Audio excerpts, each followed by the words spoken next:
మస్త్, పరుగు, అదుర్స్ చిత్రాల ద్వారా తెలుగు ప్రేక్షకులకు సుపరిచితమైన హీరోయిన్ షీలా ఇటీవల కాలంలో తెలుగు తెరపై కనిపించింది లేదు. ఆ మాటకొస్తే టాలీవుడ్ లోనే కాదు, కోలీవుడ్ లో కూడా నటించలేదు. మరి ఇప్పటి వరకు ఏం చేస్తుందో ఏమో గానీ ఒక వారం రోజుల ముందు తిరుమలలో ప్రత్యక్షమైంది.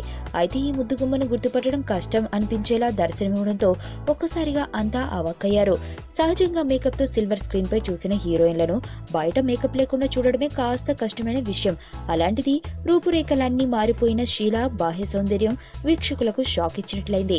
ఇదే ప్రశ్నను మీడియా వర్గాలు షీలాని ప్రశ్నించగా తాను ఓ సినిమా కోసం ఇలా తగ్గాను అని బదులిచ్చింది.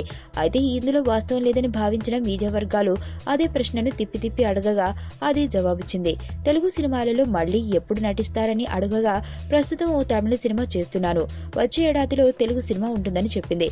చాలా కాలం తర్వాత మీడియా కంటపడటంతో కెమెరాలు క్లిక్ మంటున్న తరుణంలో అసలు నేను వచ్చినట్లు మీకు ఎవరు చెప్పారు అంటూ నవ్వుతూ అడిగింది. అయితే మీడియా వర్గాలు అడిగిన ప్రశ్నలకు ఫోటోలకు ఓపికగా బదులిచ్చింది షీలా. నమ్మవేమో గాని అందాల యువరాణి అంటూ బన్నీ ఆలపించిన గీతం ఈ ముద్దుగుమ్మపైనే.